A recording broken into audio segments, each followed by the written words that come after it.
Did Angel Reese just threaten a lockout? I'm not joking. Can we just talk about how crazy this is? She just threatened a lockout. She's not even on the WNBA board and she just threatened a lockout. The WNBA is experiencing more popularity than ever, but there's some tension building behind the scenes. Angel Reese recently made a bold statement on her podcast with DiJonai Carrington. If you all don't give us what we want, we're sitting out. Her words have caused a stir, especially as the league is growing rapidly. And with all that being said, there is a current CBA agreement that is under negotiation. Now, we know that the women said this past October that they was going to opt out of the current CBA agreement. Here's where it gets tricky. Reese isn't on the Players Union board and doesn't have an official role in the CBA talks, yet she's openly talking about the possibility of a strike. Is she simply drawing attention to the struggles of players who can't even afford their rent? Or could her comments disrupt the progress the league has worked so hard to achieve? Currently doing Unrivaled, and she also doing her podcast on the side. Well, in a recent episode starring DiJonai Carrington. Now, guys, I have not seen this episode in its entirety, but I bet you it's juicy. Angel Reese is currently working on Unrivaled, and also running her podcast on the side. In a recent episode featuring DJ Curran, things got heated. I haven't had the chance to listen to the whole episode yet, but I'm sure it's packed with drama. Did you catch what Angel Reese said on her podcast? She actually threatened to shut down the entire WNBA if players don't get paid more. The basketball world was left stunned after Angel dropped this bombshell during what seemed like a casual chat with DiJonai Carrington on her Unapologetically Angel podcast. What started as a simple conversation quickly turned into one of the most talked about moments in recent WNBA history. So there's this tweet I saw this tweet from Legion Hoops.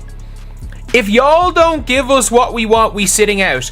Angel Reese on the upcoming WNBA CBA. Angel and Dee were having a casual conversation about the current state of the league when the topic shifted to the ongoing collective bargaining agreement talks.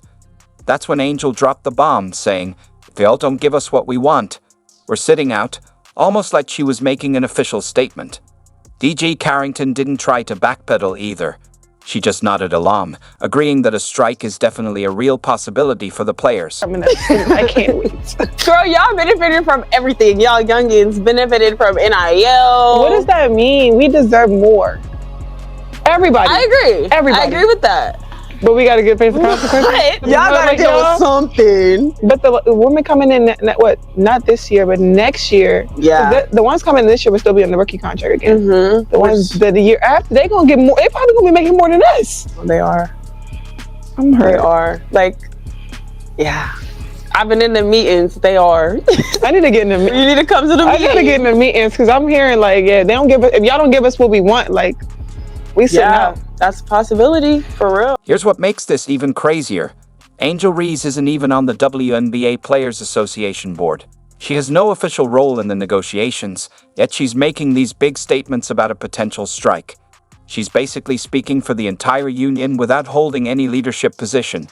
Can you imagine being on the actual negotiating committee and hearing a rookie player publicly talk about strike plans that haven't even been officially discussed yet? It's a bold move, to say the least. I've been in the meetings. They are. And also, that's not good from DiJonai. You don't leak what's coming out of CBA meetings on a podcast mid-CBA. You don't do that. That doesn't make sense. Podcast, why do people say things? It was like Andre Drummond saying he was purposely missing shots to get rebounds.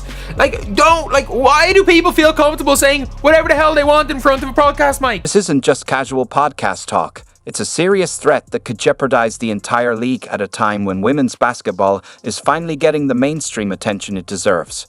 The WNBA has spent decades working to build its fan base, and now, just when things are really starting to take off, one of its rising stars is threatening to shut it all down. Sometimes a lot of people talking about themselves in the third person will say we when they only mean themselves. Any individual player can sit out a season for whatever the hell they want. I don't really care. What makes this so controversial is that CBA negotiations are meant to be private and handled through the right channels. These are sensitive talks that impact every player's livelihood, not something you casually drop in front of millions of listeners on a public podcast. There's a reason these negotiations usually happen behind closed doors with elected representatives.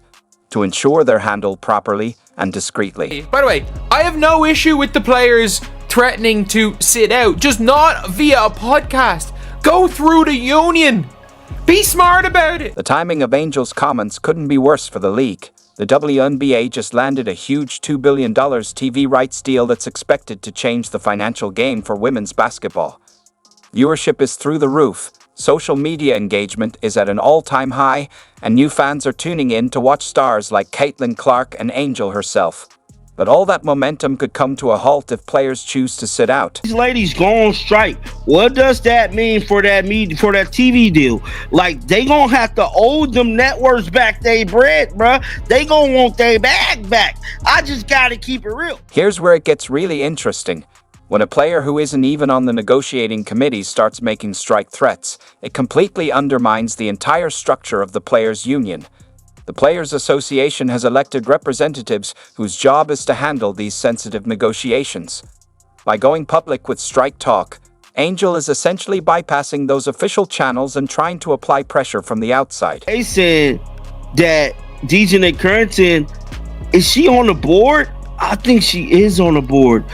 So they saying that her discussing this in the public is against the negotiation practices. Whoa. What Angel is doing here is essentially trying to bypass the players' union with her demands, instead of going through the official process meant to protect all players. It's like she's creating her own parallel negotiation strategy, which could really complicate things for the actual negotiators who have been working on this for months. Hearing like, yeah, they don't give us, if y'all don't give us what we want, like, we sit out. That's a possibility for real. And DiJonai basically just said, yeah, it's happening. You're not getting what you want. Like, I'm sorry. Like, you'd see with DiJonai's response, she actually threatened a damn lockout. When you look at the numbers behind this drama, it all starts to make sense. Imagine being at the top of your game, one of only 144 athletes in the world good enough to play in the WNBA, and your salary doesn't even cover your rent. That's the harsh reality Angel is dealing with, and it helps explain why she's willing to take such a bold stance. The average WNBA salary falls between $70,000 and $100,000 a year, while NBA players make around $9.5 million annually. That means NBA players earn about 95 times what women in the WNBA make for playing the same sport. It's like trying to fill a swimming pool with an eyedropper when you compare the pay between the two leagues. That's literally, like... And I do not dislike Angel Reese. This is the same person that literally said she didn't know what her WNBA salary was and that it didn't even cover her rent. Make it a big deal about the salary when it's literally... The situation is so crazy that Angel Reese has even said she doesn't know what her WNBA salary is. Think about that for a second. Her league salary is so small compared to her endorsement deals that she literally doesn't keep track of it. How many professional athletes in major sports leagues can say that? Angel has openly admitted her WNBA salary doesn't even cover her basic housing costs. It creates this strange situation where players like Reese make millions from endorsements, but earn almost nothing from actually playing the sport. While those endorsement deals are great, they shouldn't be the way to cover basic expenses. They should be extra income on top of fair pay for their athletic performance. Reese makes at least $5 million a year. The most that a rookie contract salary is going to be based on a new CBA, even if their rookie contracts end up going up. Even if the rookie contracts end up going up or her contract gets brought up, it doubles. It is what, like 1% of her yearly earnings? What's happening behind the scenes is even more concerning. Most WNBA players don't have the same endorsement opportunities as Angel, so they're forced to play overseas during the off-season just to make ends meet. We're talking about elite athletes who grind through 10 to 11 months of basketball each year, with hardly any rest, not for fame or glory, but just to earn a living wage. During that podcast, DiJonai Carrington revealed something that's adding even more tension among players. She hinted that rookies coming into the league after the next CBA could end up making more than current veterans. Can you imagine how frustrating that must be for established stars who have spent years building the league, only to find out they might earn less than unproven rookies who haven't done anything yet? Like, DiJonai basically confirmed that rookies in 2 years are going to have a huge spike, which again, we all know it's going to be happening, but like, I'm sorry, like Neko Wumake, who's the president, like she's been on podcasts And at least she has never basically stated what they think is going to happen. This creates a powder keg situation, and it helps explain why Angel is speaking out so strongly right now. She's looking at a future where, despite being one of the most marketable stars in the game, her actual basketball salary could be less than what rookies are making. For someone with her competitive drive and business sense, that's got to be incredibly frustrating. Like your Juju Watkins, your Paige Beckers. Well, I don't know about Paige. Paige might not, but Juju for sure. So whenever Juju come into the league, Hannah Hidalgo, like those young ladies, it's going to be probably making close to $1 million rookie contracts or something.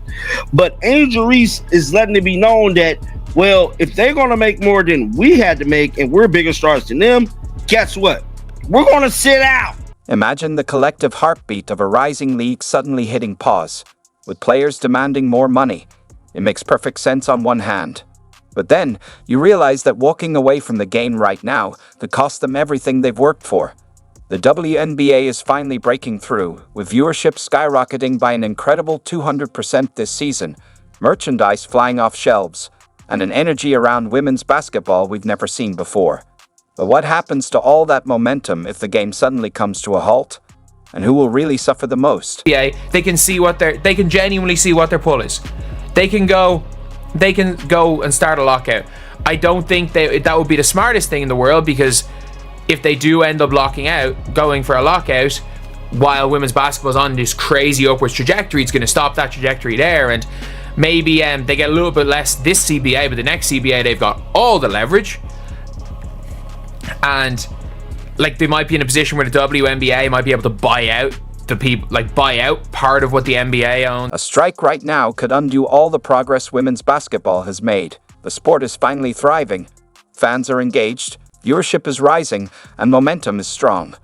Walking away could wipe that out overnight. The bigger issue, though, is that most players can't afford to sit out.